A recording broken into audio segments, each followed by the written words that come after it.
Kot Lakhpat jail کی باتیں اب پھر سے ہو رہی ہیں، وہاں پر شاہ محمود قریشی صاحب موجود ہیں، اعجاز چودھری صاحب وہاں پر موجود ہیں، میاں محمود عبدالرشید ہیں، یاسمین راشد ہیں، سابق گورنر پنجاب وہاں پر ہیں. کیا کوئی اب راستہ نکل سکتا ہے کہ وہاں سے کوئی شخص ہو، اس کی ضمانت ہو، وہ وہاں سے نکلے اور بانی پی ٹی آئی کو سمجھائے کہ سیاسی لوگوں کی ضرورت ہے، سیاسی لوگ وہاں پر جا کے بات کریں؟ بسم اللہ الرحمن الرحیم. الصلاۃ والسلام علیک یا سیدی یا رسول اللہ، الصلاۃ والسلام علیک یا سیدی یا حبیب اللہ. تاجدار ختم نبوت زندہ آباد زندہ آباد زندہ آباد. دو دن چیزیں میں آپ کو آج جو خبر دے رہے ہیں اس خبر کی بھی انشاءاللہ تصدیق ہوگی آپ کو. ایک تو آپ نے بھی ذکر کیا کہ مفاہمتی کمیٹی، اب وہ والی مفاہمتی کمیٹی نہیں ہے. اچھا، ایک نام شامل ہے، دو نام نہیں ہے. فواد چوہدری صاحب شامل ہیں؟ فواد چوہدری صاحب شامل ہیں، باقی دونوں نہیں ہیں؟ باقی دونوں نہیں ہیں. اور نہ ہی ان کو مفاہمتی کمیٹی میں کسی نے قبول کیا. اچھا، میں آپ کو ایک تو کلیئر کرتا ہوں. فواد چوہدری اپنے تائیں کام کر رہے ہیں. اب مفاہمتی کمیٹی میں کچھ ایسے لوگ شامل ہیں جو اس وقت بھی تحریک انصاف کا، موجودہ تحریک انصاف کا حصہ ہیں. اچھا، ان سے بھی ایک میٹنگ ہو چکی ہے. یہ میں آپ کو بڑے وثوق سے اور چیلنج سے یہ بات کہہ رہا ہوں. 3 کیس ایسے ہیں جن کے فیصلے آنے لگے ہیں. ٹھیک ہے، ہو سکتا ہے سیچرڈے کو آ جائیں. اچھا، ہفتے والے دن آ جائیں. ہو سکتا ہے ہفتے سے پہلے، ہفتے والے دن سے پہلے آ جائیں. جمعہ کو تو نہیں آئے، جمعہ مبارک ہو جاتا ہے.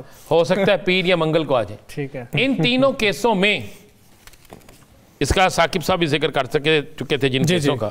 ان کیسوں میں شاہ محمود قریشی ابھی تک کے ذرائع کے مطابق، میں ذرائع سے خبر دے رہا ہوں، عدالت کا فیصلہ تو تعلق، شاہ محمود قریشی ان تینوں کیسوں میں بری ہوں گے. ٹھیک ہے.